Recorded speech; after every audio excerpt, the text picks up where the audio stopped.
We are at war, the Republic is at war. Well, sure, yeah, he's at war and he's supplying the wherewithal, the arms for that war, for the very enemy that he denounces. A shocking truth is unfolding. America has been arming ISIS. Just hold that thought.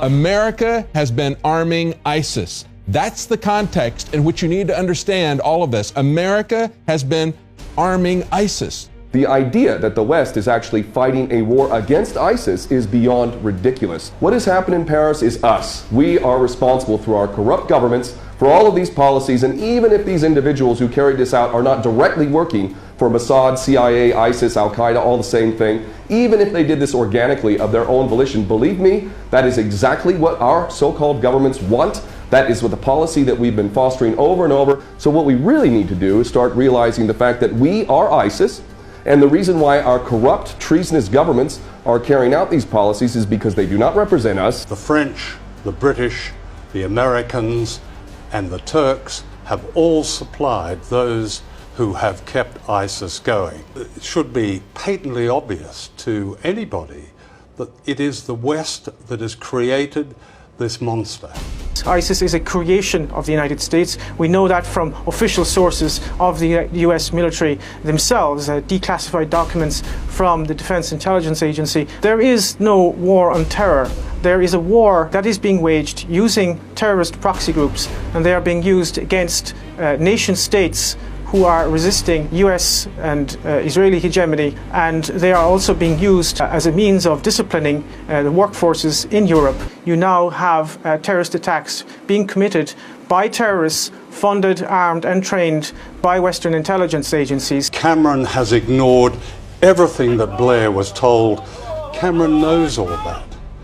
I mean, is this man serious? Is he a serious human being? We really need to ask that. Or is he just this kind of verbose sociopath, as he comes across now as, with his ludicrous policies? Your pain is our pain. Your fight is our fight. It is truly incredible that we listen to anyone, whether it's Francois Hollande or Obama or any of these other puppets, as if anything they says has any merit whatsoever. There is no moral authority at all in the West. When these people get up, they are an embarrassment to all of us who have a functioning brain and a heart. These people are traitors, whether they come from France or whether they come from Britain or America.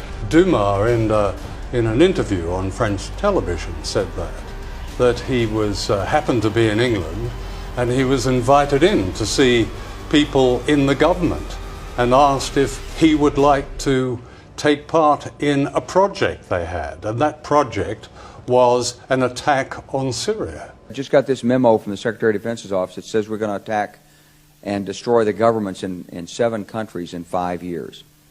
We're going to start with Iraq, and then we're going to move to Syria, Lebanon, Libya, Somalia, Sudan, and Iran. The French government is now attempting to drum up support for more military intervention in Syria, and what they want to do is they want to get in on the game.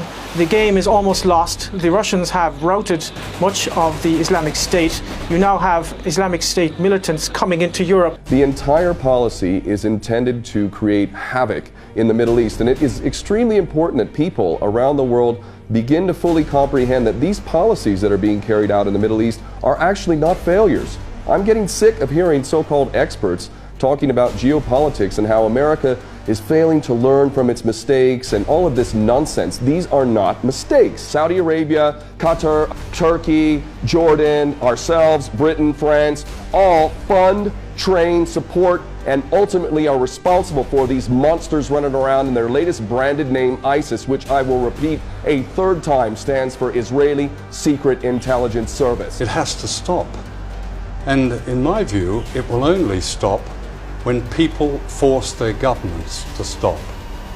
Now, how that is done, I can't really say, but that certainly is the only solution that is left to us now. Together, we will defeat these terrorists.